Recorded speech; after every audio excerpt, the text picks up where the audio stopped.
Hey y'all, it's Jeffrey Cranor, and while this might be the last new Night Vale episode until August 1st, you can still get your Night Vale kicks this July. We'll be in Newark July 10th, Brooklyn on the 11th, the 12th, in Boston, Northampton on the 13th, Norwalk, Connecticut on the 14th, Pittsburgh on July 15th. Then we go on to Columbus and Cincinnati on the 17th and 18th, Chicago the 19th, Milwaukee on the 20th, and wrapping up this first tour in Minneapolis on July 21st. We're performing our brand new live show Murder Night in Blood Forest, a truly Night Vale take on campy camp slasher flicks, starring Cecil, Baldwin, Symphony Sanders, me, and featuring original live music by Disparition. And in July, our featured musical guest will be the incredible Al Olander. She's so funny, so vibrant, and absurdly talented. We really want to see you there. You can get tickets to this tour and all upcoming tour dates this fall and winter at welcometonightvale.com/live. Night Vale live shows are always a ton of fun for the diehards and newbies alike. We'll see you there. Welcome to nightvale.com/live for tickets and dates. One more thing, if you're not already a Patreon member, you're missing out on behind-the-scenes Q&As, monthly Zoom hangouts with me and co-writer Joseph Fink. Our next one of these is on June 19th, by the way. We have an ongoing book club, ad-free episodes, bonus episodes, and more. Patreon is what keeps this show ticking, and it's the number one way we get to talk to you, our sweet, sweet listeners. Patreon.com/welcome to Night Vale. Okay, let's get on with this episode, and hey, see you in July. You live, you learn. You die, you also learn. You just don't hold on to the lesson for very long. Welcome to Night Vale.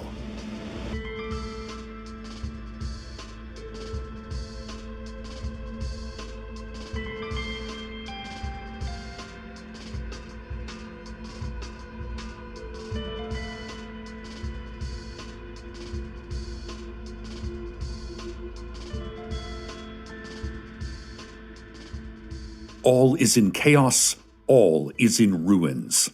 The worst has come to be, and the worst of the worst might yet to be. The supply chain into Night Vale has completely broken down under the weight of our existential otherness. No trucks can find their way through the strange back roads that lead to our doors. The shelves of the Ralphs are bare. No frozen yogurt. No Provençal herb mix, no edible cling film. All the necessities of life that we assumed would be on hand forever, gone. What are we to do without Sweet Baby Ray's barbecue sweet-flavored cough drops? Or whole fish flown in daily from high-end Japanese seafood markets, as we are accustomed to? Now is not the time for panic, no. The time for panic was a few weeks ago, when there was still anything we could do about this. Now is the time for despair, real lamenting hours, if you know what I mean. City Council, speaking from their underground bunker where they have been hoarding food over the last few years, put out a statement reminding people that the City Council is fine and, quote, well, sucks for the rest of you. None of that seems great, if I'm honest, but I'm a reporter and must stay impartial, so maybe it's actually good? Who am I to say?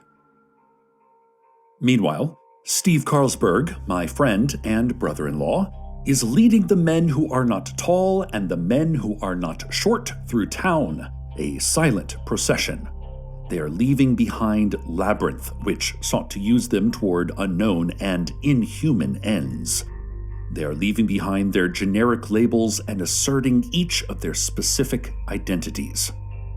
Gathered outside of town in the desert, Steve calls upon them one by one, and they tell their stories. A man who is not tall steps forward. My name is Yosef. I was born and raised in Philadelphia, and then on my 40th birthday, I woke up and I was in the passenger seat of a Labyrinth truck. I didn't know why this had happened to me, but I also did not know how to resist the inextricable tide of change. And so, over the years, I have taken part in unforgivable things. I have buried crates in the desert, from which I could hear the faint but terrible sounds of fingernails clawing at wood. I don't understand anything I have done or that has been done to me, but I never knew how to stop until now. A man who is not short now speaks. My name is Christine. I have always lived here in Night Vale. I actually wanted to work for Labyrinth. I remember seeing their trucks as a child, so secret and yet so important. I wanted to be secret and important too. And so I traded away everything that made me myself and became what they needed me to be. Once, I drove my neighbor to the desert. I slit his throat. I did this because I knew Labyrinth needed me to. My partner, who I now know is named Dennis, watched impassively as I did it. We have been made monstrous. Is there any way back for us? Finally, Steve says, I am a man who is not short, and I am Steve Carlsberg, and I know the way back. It is by speaking loudly and repeatedly the actuality of our individual lives. The more individual we are, the less hold Labyrinth has on us. And somewhere, a crow caws a sharp bark in the evening air. On an office wall, a door appears.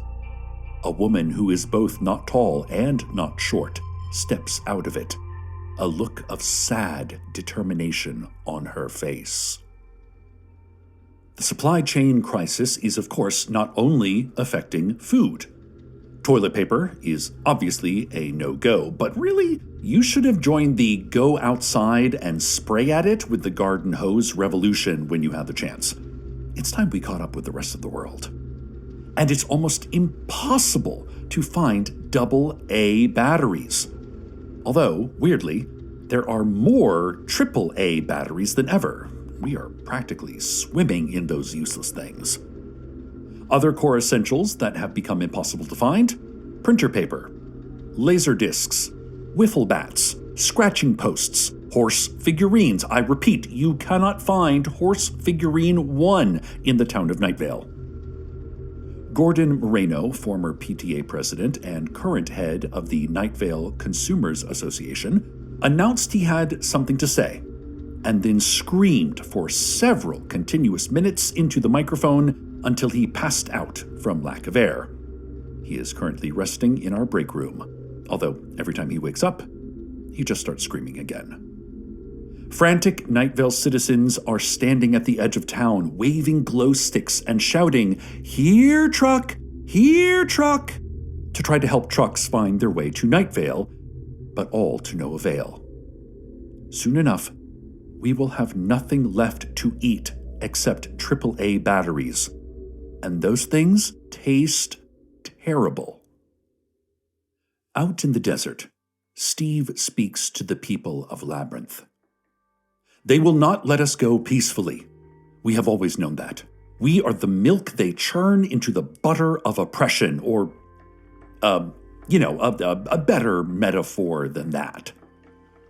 He directs the men who are not tall and the men who are not short to construct barricades and keep watch for any approaching danger.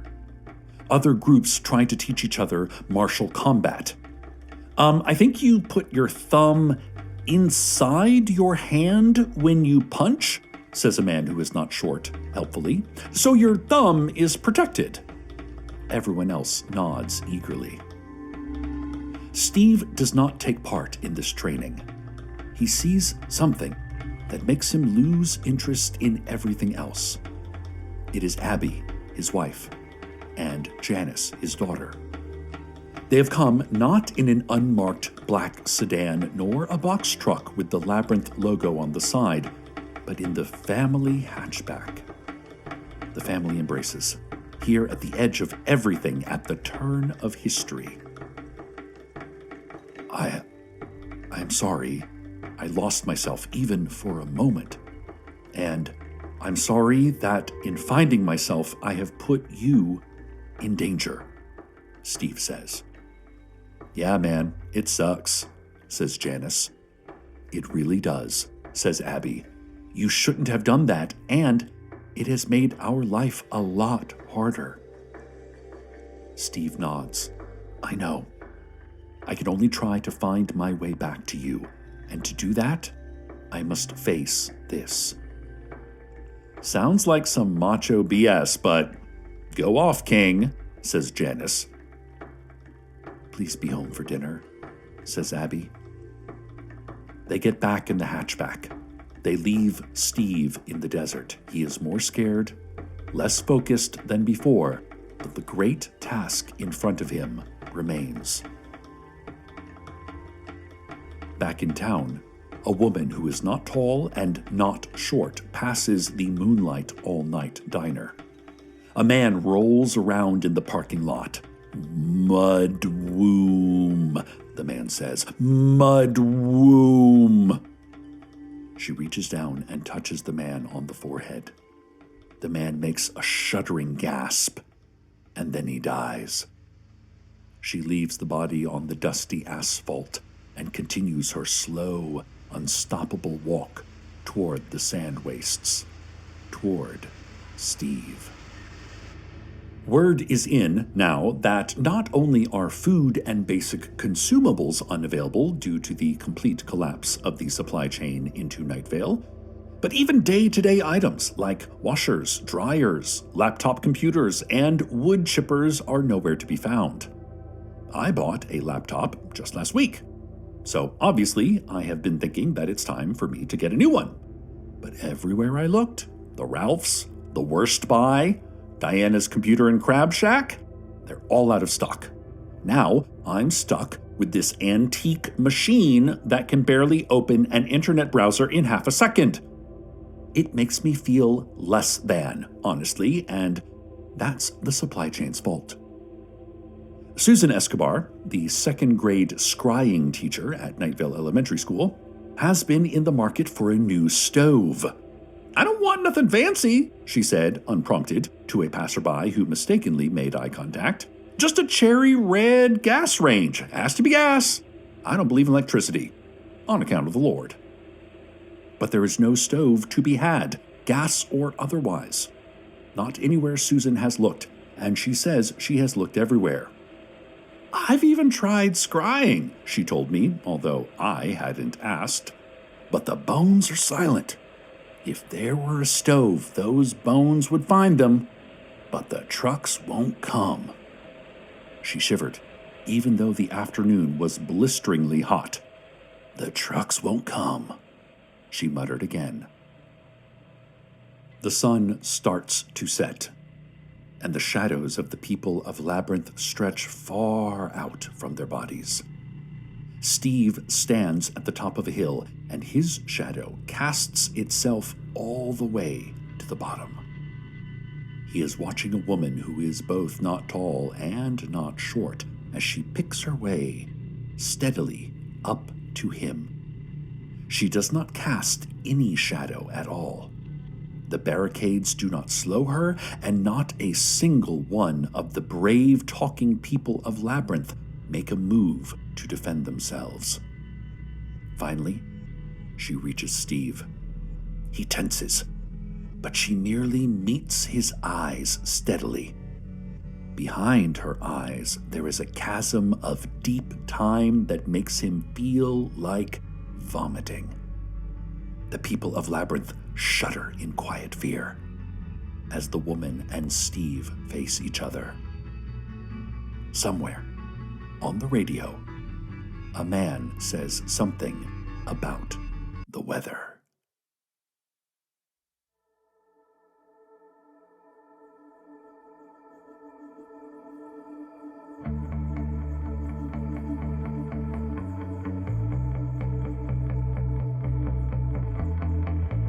Riding round with the radio down and the high beams on. We're riding round with the radio down all the way to Hawthorne. You're breathing loud and talking in your mind. I'm hypnotized by all the highway lines. You picked me up on the day that I got out. Drove in one straight trip. I fell asleep with my head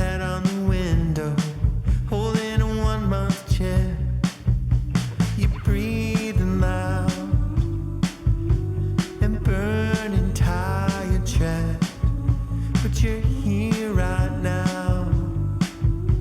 Although you see in red.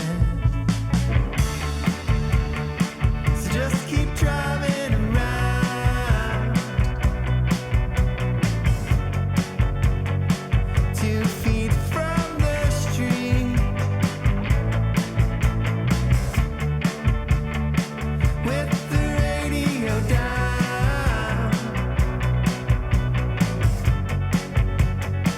Don't turn it up for me.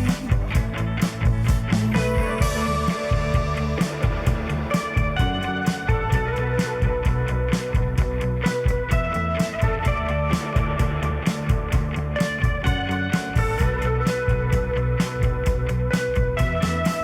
Stretch my legs, but the floor's like a graveyard of Diet Coke.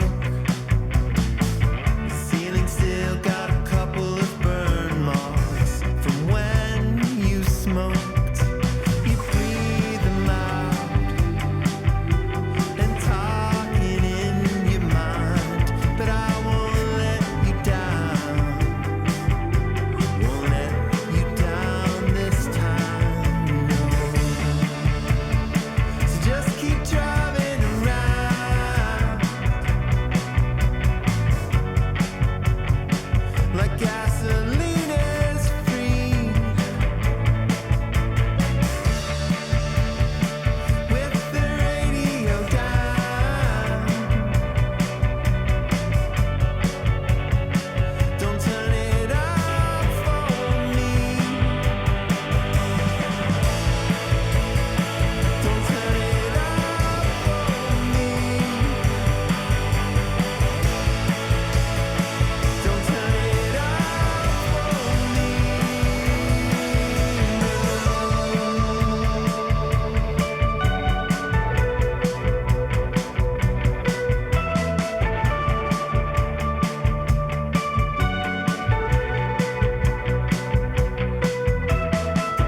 Riding around with the radio down. Riding around with the radio down.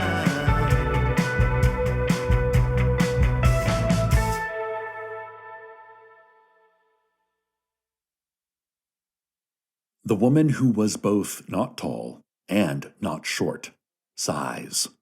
Her sigh sounds like brittle paper tearing. Her eyes water a little in the sandy air. She says, "When the first molecule formed, it was at that moment that Labyrinth came into this world. Before sentience, before lungs, we are deeper than purpose. We are older than thought. And without us, you would be nothing. With us, you are also nothing, but a nothing that serves a greater good. You foolishly presume you can separate yourself from us, but can you separate yourself from a scattering of clouds? From the grains of sand under your feet?" She waves one hand. "Have a look at this, now." Steve and the people of Labyrinth groan as a strong image of a burning cactus next to a rock shaped like a pit viper wriggles its way into their minds. Then the image of ants crawling along the frame of a rusted Chevy truck. Then the stars, ancient and pitiless, hundreds, then thousands, then millions, an eternity of stars, and not a single one shining upon life. These images push through their mind like the trampling of a panicked crowd. The people of Labyrinth stagger. Steve falls to his knees. "As easily as that," she says. "As easily as that it can be done." And yet, here you all are, rebelling against this natural order. What do you have to say for yourselves? Steve is silent for several seconds. He needs to put himself back in order and shake off her terrible visions. Finally, still on his knees, he speaks. Yes, we are only human, he says. I am only human, and you are something else, something bigger, something more powerful. I don't know what it is, and I don't want to know. But we are human, and that is its own vital thing. Our lives are so brief, and they matter so much. They matter all the more for how quickly they pass. Steve rises to his feet. The woman looks up at him coolly. We would not stand in the way of Labyrinth, he says, but neither can we remain in your driver's seats and office chairs. We cannot stop the machine, but we do not need to help it run. We are neither not tall, nor not short, but we, each of us, have names and lives, and in this moment we are reclaiming those lives and those names. Now, do what you will to us. He finishes. His lips are dry. He licks them nervously. And this is the answer for all of you, the woman asks. Steve glances at the crowd. No one says anything.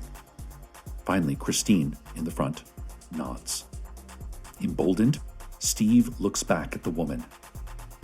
Yes, he says. She shrugs.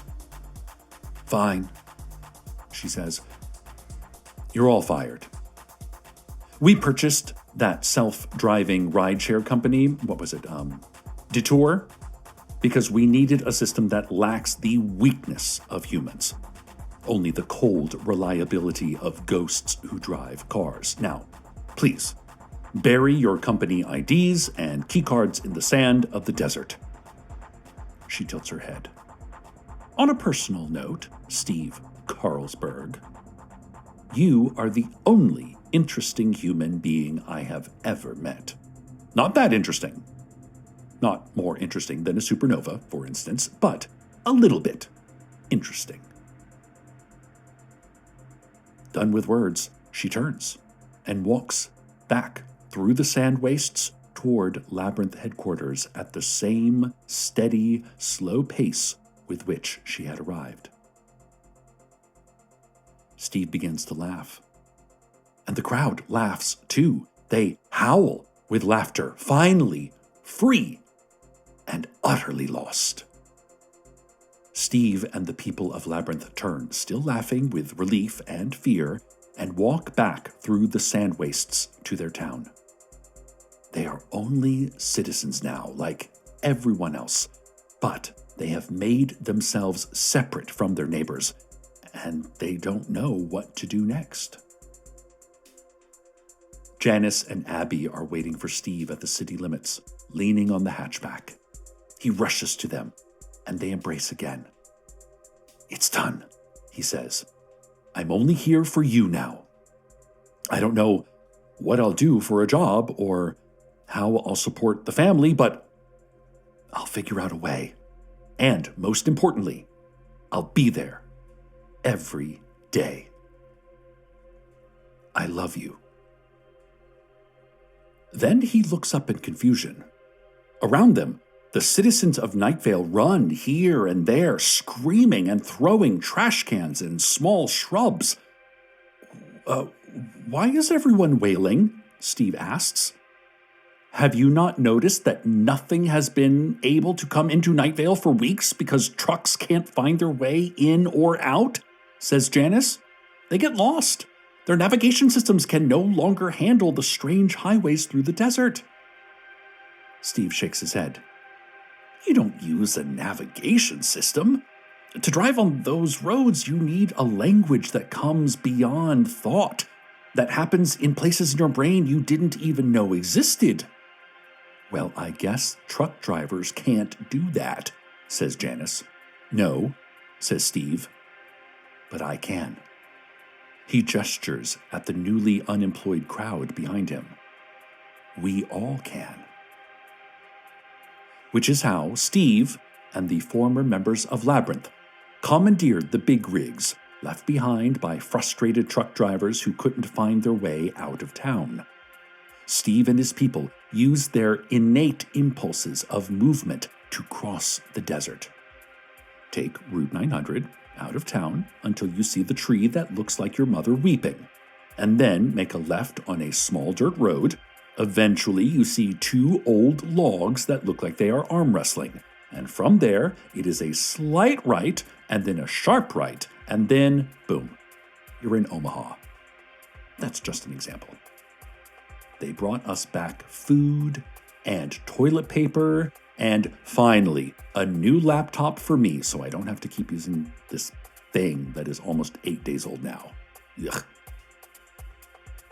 Steve is working to organize these drivers into a new company that, due to the complexities of navigation, will have something of a monopoly on getting goods in and out of Night Vale, so I suspect he will do quite well for himself. Maybe he can finally fix his pool that Janice and Abby have been bothering him about. It's time he put his mind and his energy into the people who care about him most.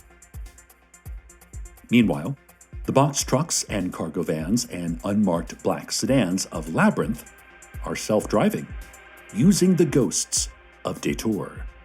And honestly, they're terrible at it. They keep crashing. There are like vans on their sides with crates piling out of them on every block. Self-driving is just not a workable system, especially for an ancient, mysterious force older than breath and thought. But what do I know? I'm just a guy eating a battery. Stay tuned next for the hollow voice of the universe, eulogizing another year into rest, calling another year into being. And good night, Night Vale. Good night.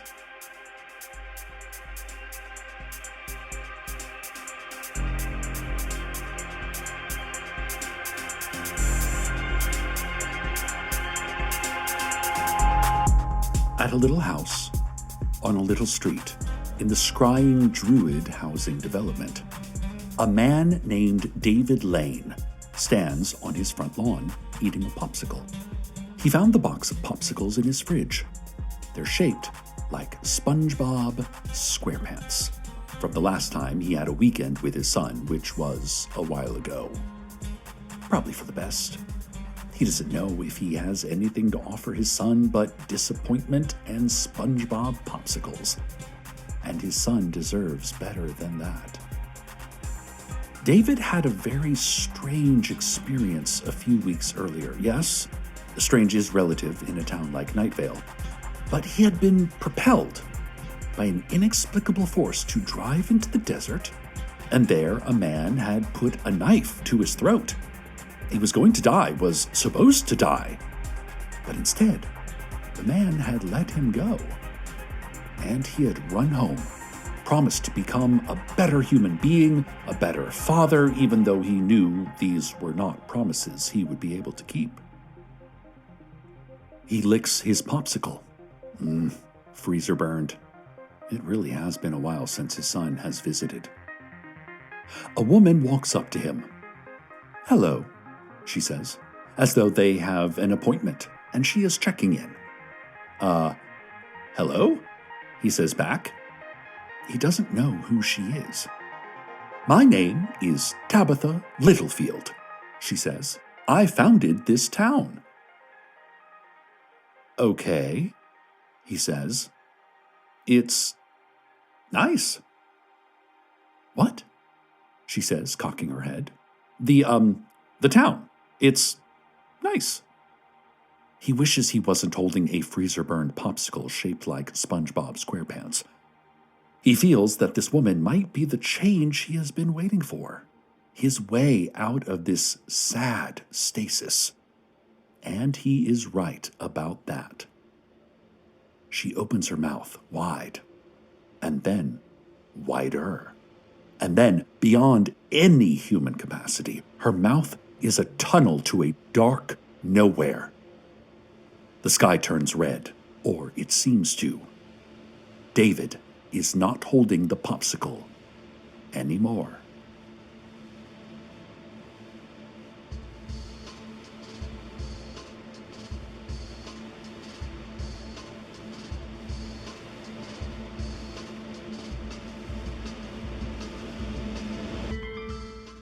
Welcome to Night Vale is a production of Night Vale Presents. It is written by Joseph Fink, Jeffrey Cranor, and Brie Williams.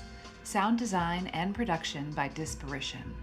The voice of Night Vale is Cecil Baldwin. Original music by Disparition. All of it can be found at disparition.bandcamp.com. This episode's weather was Radio Down by Caged Animals. Find out more at the link in our show notes. Comments, questions, email us at info@welcometonightvale.com or follow us on Blue Sky at Night Vale Radio or on Instagram, Tumblr, and TikTok at Night Vale Official. Or ask a dog, is being good or is being bad? The answer is usually is being bad, but you still love them.